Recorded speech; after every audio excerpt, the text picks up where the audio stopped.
हर इंसान किसी न किसी रूप में प्रभाव डालता है, बोलकर, देखकर, महसूस कर। लेकिन मैनिपुलेशन का मकसद सिर्फ महसूस कराना नहीं, अपने फायदे के लिए चालाकी से मोड़ना मैनिपुलेशन कहता है। विक्टिम सोचेगा वही जो मैं चाहूँगा। जरा सोचिए, आप किसी से बात कर रहे हैं, वो आपकी बातों में सहमति दिखा रहा है, आंखों में दिख रहा है, मुस्कुरा रहा है, लेकिन आपको एहसास नहीं होता कि आप धीरे धीरे वैसे सोचने लगे हैं जैसा वो चाहता है। आपको लग रहा है कि आपकी पसंद है, आपका विचार है, पर असल में आपकी सोच को छू चुका है। धीरे धीरे बिना कोई शोर किए उसने आपको कंट्रोल करना शुरू कर दिया है। और यही है डार्क साइकोलॉजी। डार्क साइकोलॉजी कोई किताब नहीं, कोई थ्योरी नहीं, या मानव मन का वो परछाई है जिसे अक्सर नजरअंदाज कर देते हैं। वो यह कला है जिसके जरिए इंसान दूसरे इंसान के मन को पढ़ता नहीं, उस पर कब्जा करता है। यहाँ सब एंटिंग करें, कोई कमज़ोर बनकर ताकत ले रहा है तो कोई ताकतवर बनकर कमजोरी दिखा रहा है। और आप, यह गेम इल्यूजन क्या है?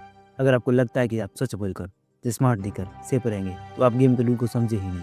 दुनिया में आए तो सब कुछ मार्क्स है, एक ट्रैप। इंसानी दिमाग जटिल है पर खुला भी। साइकोलॉजिस्ट इसी जटिलता का फायदा उठाते हैं।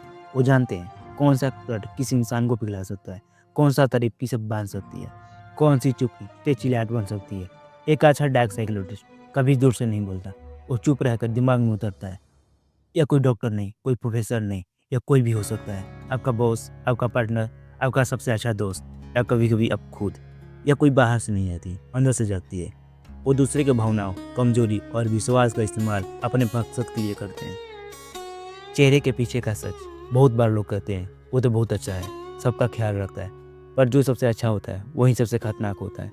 या कभी चेहरे नहीं दिखाते, भावनाएं ओढ़ते हैं, प्यार का झूठा दिखावा करते हैं और गिल्ट लेकर आपका आत्मविश्वास छीन लेते हैं। मैनिपुलेटर आपका कहानियाँ सुनते हैं पर कुछ नहीं बताते। आपकी भावनाओं को विश्लेषण करते हैं जैसे डॉक्टर एक्सरे करते हैं। वे आपकी वीक पॉइंट ढूंढते हैं और वहीं से कहानी शुरू करते हैं। आपको लगता है कि आप अपनी मर्जी से चल रहे हैं, लेकिन आपका सोच का टूर किसी और के हाथ में होता है। और अपने विक्टिम का मैनिपुलेट करने का सबसे अच्छा तरीका यही है कि उसकी हर सोच को गलत साबित कर दिया जाए। उसे लगने लगे वो खुद का अच्छे डिसीजन भी नहीं ले सकता। उसे जिंदा रहने के लिए किसी और का होना जरूरी है।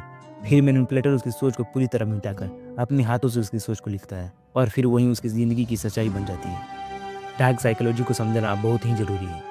लोग जान या अनजाने में इसका यूज करते हैं। आप मेरे परिवार हो और मेरा कर्तव्य बनता है कि आप ट्रैप से बाहर निकल कर सोचें।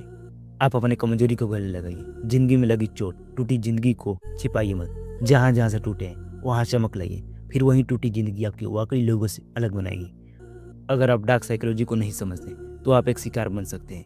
कभी लोगों से ना नहीं कह पाते, कभी दोस्तों को बदतमीजी चुपचाप सहते। आपका पार्टनर आपके भावनाओं से बार बार खेले तो समझिए आप कहीं ना कहीं मैनिपुलेट हो रहे हैं। पर बचे कैसे?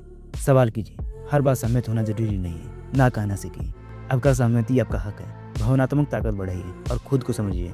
कभी कोई और आपको कंट्रोल नहीं कर सकता। ऑब्जर्व कीजिए, किसी का टोन, आइस, पैटर्न सब कुछ बताता है। डर से बचने के लिए सबसे अच्छा तरीका है इसे समझिए और डार्क साइकोलॉजी को समझना इसी डर का पहचान लाए। हम सिर्फ देखेंगे नहीं, समझेंगे भी।